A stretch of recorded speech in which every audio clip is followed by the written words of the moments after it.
for a little bit, and one thing we want to talk about is if Jesus was not a historical figure, what do we do with Paul? So it would be my contention, I would say, that Paul, writing between the 45, 65, kind of 20-year time window in general, makes mention in his epistles, even though his primary purpose is not to write biographies, they're occasional letters, makes mention of historical facts about Jesus.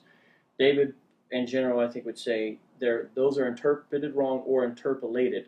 And so he's not going to answer every one. We already said this, but he's just going to sort of give a general idea. Just because we would be here all day long doing it. Yeah. So, like, when I would go to Galatians, like, I would look at things that seem to be specific things where Paul is that's a good place to start, because I think Galatians is the zoom in. That's the best argument for historicity is in Galatians. Yeah, and so this is probably written 50s, maybe 55 or something is I think maybe slightly earlier with Galatians. Sure. Like in Galatians 3:1, Paul says, "It was before your eyes that Jesus Christ was publicly portrayed as crucified."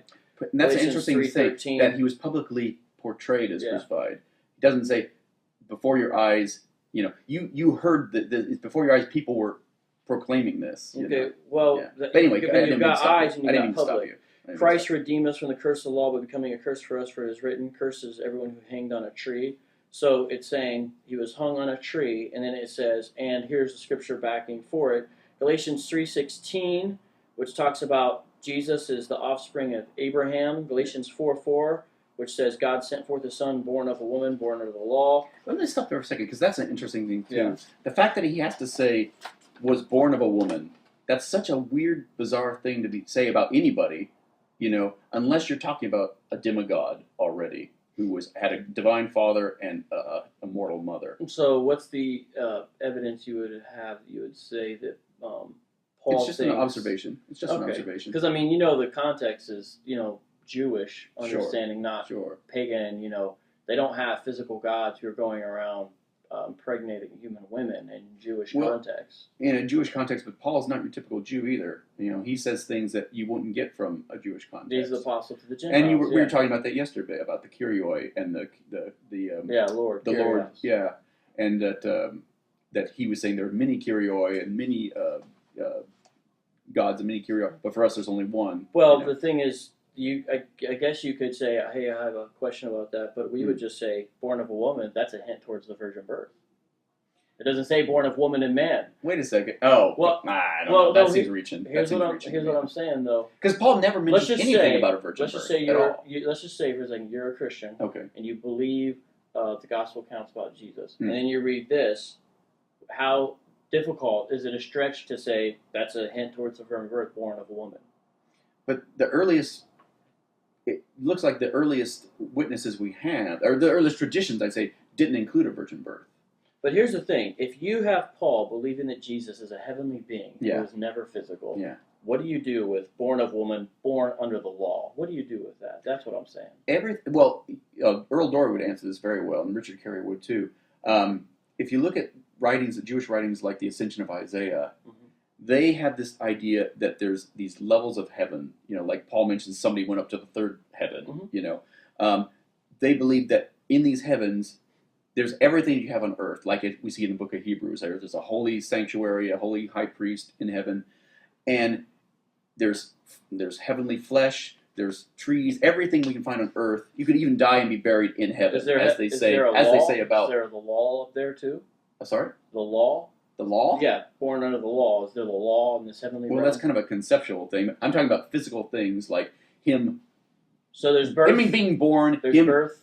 Being crucified. Him dying and rising again. So all those happen in a context of being on one of these levels of heaven. So there's sex, there's birth, and there's everything. Everything we've got on earth is a but pale. You've got to have it's the supposed law. to be a pale copy of what's happening in heaven. But if you're saying so, in that context, yes, they do have law. If Paul is saying that, so you understand that sounds like a twisting of the text. It's much How so? Because we actually have those texts where they're describing that, and they're describing Jesus or the Christ Messiah figure coming down level by dying and being crucified by the princes of the powers of the air, not by earthly authorities. So in this letter, he says publicly portrayed as crucified before your eyes. You have the same guy a chapter later saying, He's born not of saying woman, you born have under seen the it law. yourself. He said you have seen this publicly proclaimed. It was before your eyes that Jesus Christ was publicly portrayed. publicly as crucified. portrayed was publicly So you have portrayed. eyes, public, crucified.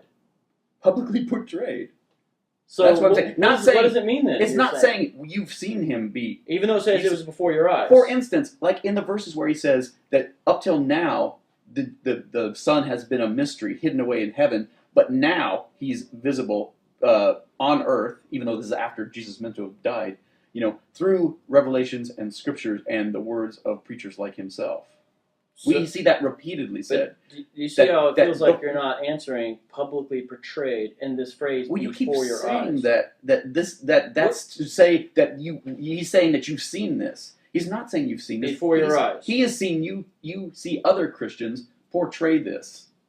Were they drawing What does portray pictures? mean? Well, maybe it means acted out as a mystery, as a ritual, a mystery faith. Okay. Ritual. I don't. We have no evidence of early Christian worship of people imitating the crucifixion. In fact, That's saying David, something we've seen check it out. portraying it. In fact, in our earliest Christian art, it's a little bit before they are okay to even draw. And when you say earliest, we're talking like 300 years after the fact. Well, there's some. Yeah, there's probably some. And you're Christian art talking about the earliest catacomb art. There's catacomb art primarily. So 200s, 300s. We got this Christian art. Yeah. You can get a book of it. And there's all these scratches on the walls and stuff. Sure. And a lot of it is like Jesus is a shepherd. Have a lot of it is Jesus with fish stuff. The loaves and the bread. It's those kinds of things. Right. But you also do then start to get crucifixion stuff. And in fact, one of the earliest sort of the graffito. Alaxamanos graffito. You have what a trippy picture that is. Yeah, it is. You have it's for those who haven't seen it. You have a figure on a cross scratched out, a donkey head, and then a donkey head. And it has a guy with his arms prostrate, and it says Alaxamanos, worship your God, or worships his God. Worships his God. Yeah, and you can just picture some guard, scratching that on the guard post, saying, "Ha ha, there's your God, Alaxamanos." Yeah, so it's by the Palatine Hill there, and see, I would say that even the mockery goes to show a few things. That mockery of the crucifixion victim that you worship. It shows the unlikelihood of inventing a Messiah who's publicly portrayed as crucified before others' eyes.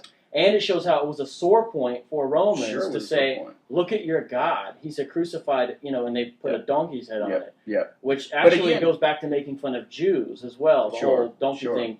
There was these rumors that Jews went to the temple and worshipped an ass. Right. And I'm sure that's exactly where that came from. There's actually a technical word called ass worship. Which is interesting. But and the thing I want to say about, that's a strange thing, but that Christianity isn't even the strangest cult that was going on around that time. Oh, but I wouldn't say that. Look at Addis. That is a bizarre cult. Do you know what they were doing? Well, I know some of what they were doing. They were castrating themselves in the street and throwing their balls in a bowl to Addis. Yeah. And that freaked the Romans out, too, even worse than Christianity did. People getting drunk and eating raw meat. Exactly, the Dionysian, absolutely.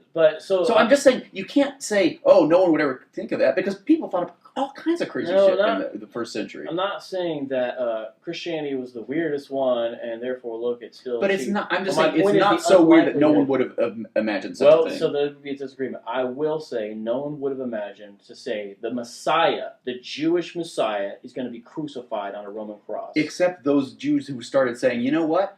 Let's look at the suffering servant. Let's look at Psalm 22. Maybe that's not about this. Maybe that the Jews who became Christians. Okay, so you know what's so interesting about that? Like if you read the Passion narratives, a lot of them, they have Psalm 22 running throughout the narrative, which begins, my God, why have you forsaken me? Right. And you see things about bones not broken, the garments. But what's so interesting is even though there's a very clear thing you could make use of, which says they've pierced my hands and my feet. Well, some people have argued that that's not a good translation. Yeah, no, they'll say something like "there's lions biting at my feet" or something. But the question is, what would that mean in this context? The funny thing is, they don't exploit that passage. My point is that this idea that they exploit every single thing in there is simply not true. Well, I'm not sure if I agree with that either. The Christians just make Jesus the prophecy. Well, they definitely were cherry picking. Here's the other thing, and Matthew can see him doing it because he even says when he does it. When they do say it was fulfilled, if you notice, a lot of times it does not fulfill the event in the expected way. Well, it's of a radically different nature because it's even worse than that. They don't it's have even worse than the word pleroma, fill up. I forget the total Greek word, but it has pleroma in it, which means full. the word fulfill Yeah. doesn't just mean the way we think of prophecy now. Oh, this date in 1915, this will happen. That's not their understanding. The idea is to give it the full picture. And so if you look at the way they have Jesus fulfill prophecy, it's not even the way that we think it needs to be. It is of a different nature. And I agree with you, but it's even worse than that because a lot of times he's say not fulfilling prophecy. I'm just trying to say, understand Jewish interpretation. I'm saying the interpretation is not even that straightforward because a lot of times, like for instance, this perfect example, what we're talking about, the 22nd Psalm, that Psalm, when you read the whole thing, it's about a man who laments, he feels abandoned by God, and by the end of the song, he's come back to God, and he's gone to the church, and so there's nothing messianic about that on the face of it at all. Well, at all. You know that the Jewish rabbis had certain psalms they marked off as messianic, and they tend But that wasn't one of them. That wasn't one of them. That's the point, Until you get to hold on, the first century. What you said is really interesting, because they had clear ones they viewed as messianic psalms that would fulfill messianic expectations, especially the Ascension Psalm.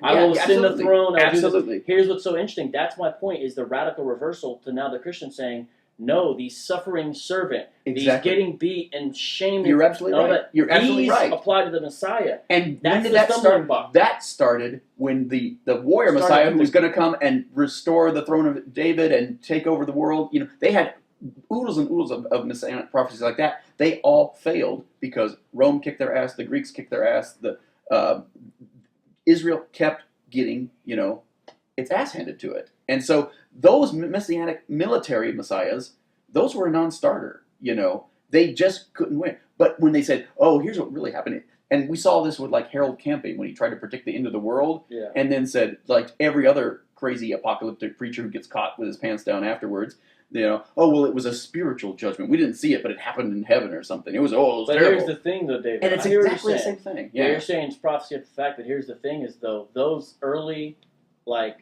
foreshadowings of what the Messiah would be, they're actually in the text. So Isaiah 53 actually exists 700, 800 years before Jesus or so. Sure. These prophecies actually are in the Hebrew Scriptures. It's not like they're also inventing prophecies filled. And they, Matthew is. A lot of them. A lot of stuff Matthew says is fulfillment of prophecy isn't prophecy, or they're from Scripture we don't know. We don't have it. It's not in our Old Testament. That is true. There's no time where he'll say according to Scripture that doesn't exist. There's times... You are wrong, my brother. There's times there's times where he'll do this. He'll paraphrase something, or he'll even interpret the prophecy and then say, and it was fulfilled, when it's not a literal phraseology, like with Nazareth is probably the best example. Sure. Or there's times where he'll name one guy's name, but it's a combination of two. But he never says prophecy, and it's literally nowhere to be found. That is not true. What is it? Again, I've got a whole 700-page book at home. I can bring it out. I've got the whole chapter, and we can talk about it on Skype or something. But your contention is, okay, that's fine. We don't. And I even break down into like 7 types of ways that they give us prophecy, and 7 ways that it fails, especially in Matthew. Matthew's the worst of them. Yeah, well, I mean, a lot of the arguments you would make to say, look, if you made these kind of arguments, Jesus didn't fulfill this, look, those would be a lot of similar arguments that like a religious Jew who was not a Christian would make in the 1st century or the 2nd century, like with Justin Martyr in the dialogue with Trypho the Jew. Yeah. Those are similar, and that's why the cross is a stumbling block to religious Jews who do not accept Jesus as Messiah. But it's not just the cross. It's like the Greeks seek cross after wisdom. The big one, and everything it represents. But look what else he says. The Greeks seek after wisdom, and the Jews seek after signs. Yeah. But Jesus did give wisdom, and Jesus did give signs. So why aren't those stumbling blocks? That's saying that there wasn't a Jesus to show him giving wisdom or giving miraculous signs. John even numbers the signs for us. Well, he doesn't literally number them. He literally numbers. Says, and John did, and he says he says this is the first. Here's the great thing. He does the first, and then later he says he did the second, and I think he goes up to 6 or most people count 7, but you could count more. But the funny thing about that is, it says, at this time, Jesus did his first miracle. Mm-hmm. Then a couple verses down, and then he did many other signs. And then and then at this time, he did his second sign. So we know things like John's book were getting padded by other editors, even if we didn't read that the endings have been slapped on at the end. And speaking of endings slapped on, it looks like we're running out of time. We'll do that. That's the gospel section. Yeah. Thanks. I gotta say, I love talking to you because A, you put your money where your mouth is. You know what you're talking about. You're not just saying, God said it, I believe it, that settles it. This is not the end of the dialogue. Yeah, well, you could never exhaust. Second, don't diss, just listen. This is a mysticist truth coming straight through your speaker. I proclaim this every week. Let me freak Suetonius. Yeah, let me. Tacitus, Suetonius. But it's the My thing name is is, David Jones, and I approve of this message. I had rhymes, but I didn't have that much content yet. 'Cause Yeah, the content takes yeah. a little more forethought, but That would I think be I could cool. work on it. That would be fun. That would be a blast, actually. I think I could work on it. Josephus, he mentions John the Josephus, Baptist. yeah. But what about Jesus? Man, they had to hack this together. Interpolation. And I'll proceed with my demonstration. The more the merrier. Check out the work by Richard Carrier in your area. My nice. rhymes are sicker than malaria. I'll bury the fact that Jesus existed. Check it out. Man, he's unlisted by the major historians. I'm flooring again. That's just a story. Yeah. The gospel story, it's an allegory. Yeah, see? See? Totally do. Just Throughout his story. keep it going, yeah. I'm the evangelical arch nemesis. Speaking this fact that there are no contemporary witnesses. and yet, when you look at the set of all the would-be messiahs and losers, sucker DJs in the Judean haze. See? See, I could argue for the position, and maybe even do a rap battle for the position. That would be kind of cool. That would be kind of cool. It's rolling already. Uh-oh, now we're in trouble. Well, what would be a good idea is to write down what we just. Oh, yeah, that would be so good. I guess that's almost like the state or the presuppositions of Yeah, biblical scholarship yeah. or something like that. Something like that. Yeah. I don't know exactly. Yeah. But I mean, honestly, the fact that most biblical historians aren't on board with this, that's a serious issue that needs to be taken seriously. And it's a one I take a lot of thought about. I mean, my argument's not. And for the same reason you see. My argument is not biblical stories don't agree, therefore it's false. All I'm saying is like, if you were gonna level the argument you are, which is sort of like here's the gatekeepers, here's their deal. All I'm saying is that can be turned around. That's my point, not majority rules. That's not my point at all. Absolutely. So just so you know, That's not a good argument.